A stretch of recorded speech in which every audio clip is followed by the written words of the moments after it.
بسم اللہ الرحمن الرحیم والشمس وضحاها اعوذ باللہ من الشیطان الرجیم بسم اللہ الرحمن الرحیم الحمد للہ والصلاة علی اہلہا لا سیما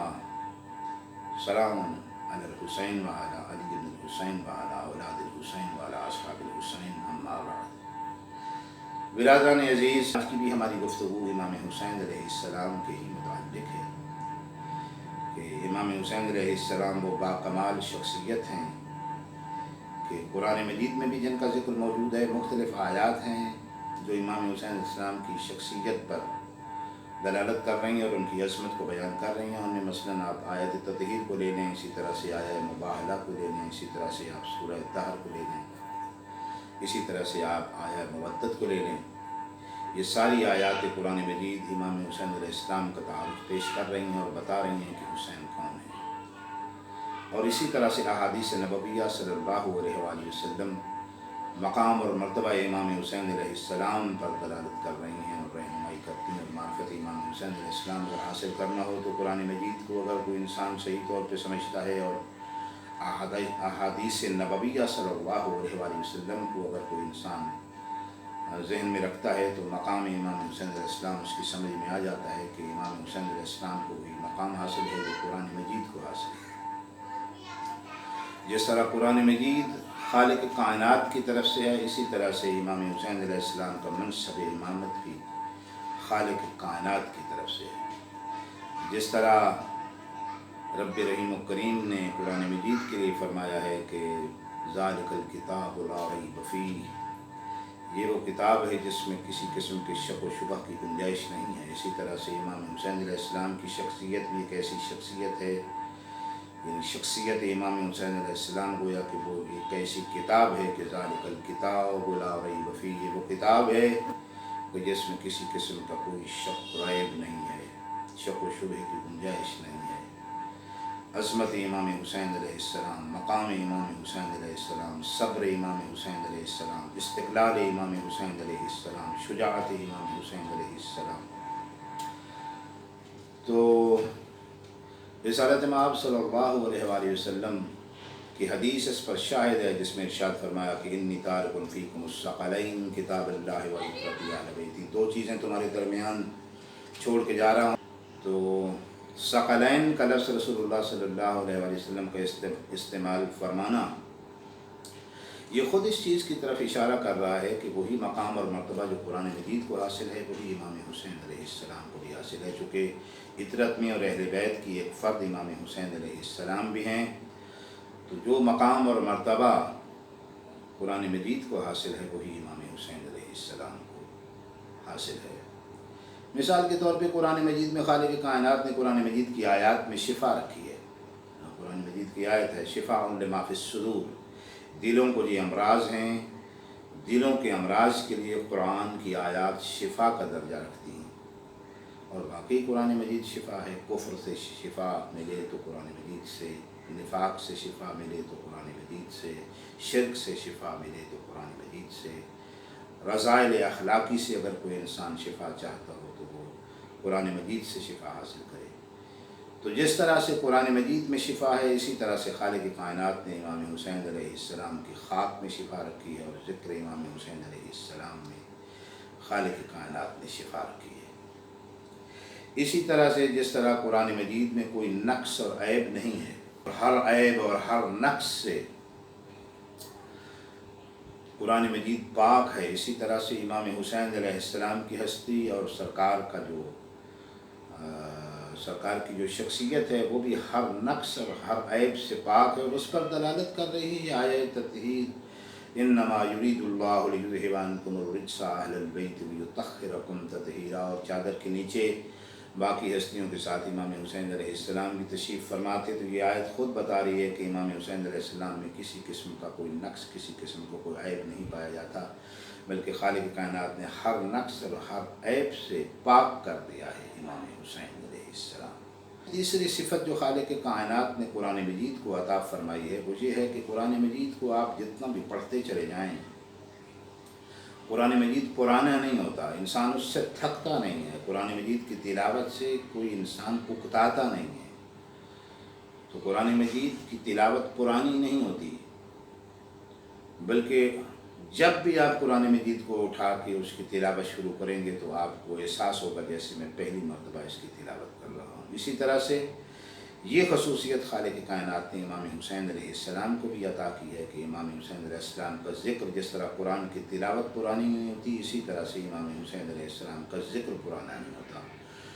1400 سال سے ذکر امام حسین علیہ السلام کیا جا رہا ہے، اور وہی واقعات ہوتے ہیں جو ہر مجلس میں بیان کیے جاتے ہیں اور ہر محفل میں بیان کیے جاتے ہیں، لیکن آج تک نہ تو کوئی انسان ذکر امام حسین علیہ السلام سے تھکتا ہے، نہ اکتاتا ہے، نہ پریشان ہوتا ہے، اور نہ ہی اسے اس کے پوسیدہ اور پرانے ہونے کا احساس ہوتا ہے۔ تو اس کا مطلب ہے کہ یہ خصوصیت جو قرآن مجید میں پائی جاتی ہے کہ اس کی تلاوت پرانی نہیں ہوتی، اسی طرح سے امام حسین علیہ السلام کا ذکر جو ہے وہ بھی پرانا نہیں ہوتا۔ اس کے علاوہ ایک اور خصوصیت جو قرآن مجید میں پائی جاتی ہے وہ یہ ہے کہ قرآن مجید بروز محشر شفیع کے طور پہ آئے گا۔ احادیث نبویہ صلی اللہ علیہ وسلم سے یہ چیز ثابت ہوتی ہے کہ بروز محشر قرآن مجید شفاعت کرے گا۔ خود رسالت مآب صلی اللہ علیہ وسلم نے ارشاد فرمایا شافع مشفع، قرآن مجید ایک ایسی کتاب ہے جو انسانی شکل میں بروز محشر ایک حسین و جمیل نوجوان کی شکل میں نمودار ہوگی، اور تمام اہل محشر اس کے حسن کو دیکھ کر تعجب کریں گے، تو حیرت سے پوچھیں گے کہ یہ کون ہے، تو پتہ چلے گا کہ یہ اللہ کی کتاب ہے، قرآن مجید ہے، جسے خالق کائنات نے عرصہ محشر میں جس طرح باقی اعمال مجسم ہو جائیں گے، اسی طرح سے قرآن مجید بھی مجسم ہو کے آئے گا اور بارگاہ رب العزت میں عرش کے نیچے کھڑے ہو کے شفاعت کرے گا اور اس کی شفاعت کو قبول کیا جائے گا۔ عین اسی طرح سے امام حسین علیہ السلام بھی قرآن مجید کی طرح بروز محشر شفاعت کریں گے۔ حسین کو حق کی شفاعت نصیب ہوا ہے۔ احادیث رسالت مآب صلی اللہ علیہ وآلہ وسلم سے یہ باتیں ثابت ہوتی ہیں، اور امام حسین علیہ السلام کی شفاعت کو بھی اسی طرح سے قبول کیا جائے گا بارگاہ رب العزت میں جس طرح سے قرآن مجید کی شفاعت کو قبول کیا جائے گا۔ اس کے بعد ایک اور خصوصیت جو اللہ تعالیٰ نے قرآن مجید کو عطا فرمائی ہے وہ یہ ہے کہ یہ کتاب الی یوم القیامہ ہے، قیامت کے دن تک ہے۔ یہ کتاب ختم نہیں ہو سکتی کہ ایک مقصود کوئی بھی دنیا کی کتاب ہو، آپ دیکھ لیجئے مختلف مثلا اخبارات ہوتے ہیں، لوگ ایک مرتبہ پڑھتے ہیں اس کے بعد ردی کی ٹوکری کی نظر کر دی جاتی ہیں۔ مختلف کتابیں ہوتی ہیں، ایک یا دو مرتبہ لوگ پڑھتے ہیں اور اس کے بعد ان کو پڑھنے کا ان کو جی نہیں چاہتا ہے، اور وہ کتابیں ختم ہو جاتی ہیں۔ کسی کتاب کی عمر 200 سال ہوتی ہے، کسی کی 400 سال ہوتی ہے، کسی کتاب کی عمر 500 سال ہے۔ شاید کوئی ایسی کتاب نہیں ہے جس کی عمر جو ہے وہ الی یوم القیامہ ہو، قیامت تک کے لیے ہو۔ یہ واحد کتاب ہے قرآن مجید، حتیٰ کہ انجیل اور تورات اور زبور بھی اگرچہ خداوند عالم کی نازل کردہ کتابیں ہیں لیکن ان کا دور ختم ہو گیا، لیکن قرآن مجید ایک ایسی کتاب ہے کہ جو قیامت کے دن تک جائے گی اور جس کے احکام نافذ رہیں گے قیامت تک۔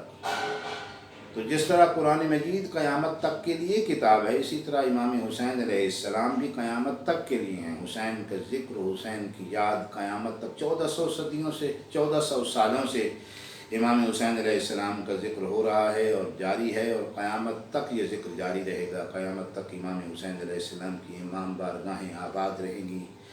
اور ان امام بارگاہوں میں آپ دیکھتے ہیں کہ ہر سال اضافہ ہو جاتا ہے۔ اسی طرح سے عزیزان گرامی، جو عزت خالق کائنات نے قرآن مجید کو عطا فرمائی ہے وہی عزت رب رحیم و کریم نے امام حسین علیہ السلام کو بھی عطا فرمائی ہے۔ جس طرح لوگ اس شخص کا احترام کرتے ہیں کہ جس کے دل میں، جس کے حافظے میں قرآن مجید موجود ہو، جس کے سینے میں کہا جاتا ہے کہ یہ حافظ قرآن ہیں، ان کا احترام کیا جائے، یہ قاری قرآن ہیں، یہ ان کا احترام کیا جائے، اسی طرح سے جو شخص یعنی قرآن مجید سے منسوب ہو جاتا ہے تو وہ قابل احترام ہو جاتا ہے۔ اسی طرح سے جو شخص امام حسین علیہ السلام سے منسوب ہو جاتا ہے وہ بھی لائق عزت اور لائق احترام ہو جاتا ہے کہ یہ امام حسین علیہ السلام کا ذاکر ہے، یہ امام حسین علیہ السلام کا عزادار ہے، یہ امام حسین علیہ السلام کا عقیدت مند ہے، یہ امام حسین علیہ السلام کو امام ماننے والا ہے، یہ امام حسین علیہ السلام کا ذکر کرنے والا ہے یا کروانے والا ہے، تو یہ وہ مقام ہے، اور اس سے یہ ثابت ہوتا ہے کہ وہی عظمت، وہی اہمیت، وہی مقام جو رب رحیم و کریم نے قرآن مجید کو عطا فرمایا ہے، وہی امام حسین علیہ السلام کو عطا فرمایا ہے، یعنی قرآن مجید حجت ہے اللہ کی طرف سے، اسی طرح سے امام حسین علیہ السلام بھی اللہ کی طرف سے حجت ہیں زمانے پر۔ قرآن مجید بھی امام ہے، اسی طرح سے امام حسین علیہ السلام بھی امام ہیں، یعنی جو خصوصیات خالق کائنات نے قرآن مجید کو عطا فرمائی ہیں، وہی خصوصیات رب رحیم و کریم نے امام حسین علیہ السلام کو عطا فرمائی ہیں، اور خالق کائنات سے دعا ہے کہ رب رحیم و کریم ہم سب کو امام حسین علیہ السلام کی معرفت عطا فرمائے، اور ان کی مودت عطا فرمائے، اور ان کے نقش قدم پر چلنے کی توفیق عطا فرمائے، ان کی کربلا کو سمجھنے کی توفیق عطا فرمائے، اور ہم سب کو قافلہ امام حسین علیہ السلام کا شریک قرار دے، اور امام حسین علیہ السلام کا ہم سفر قرار دے۔ وآخر دعوانا ان الحمد للہ رب العالمین۔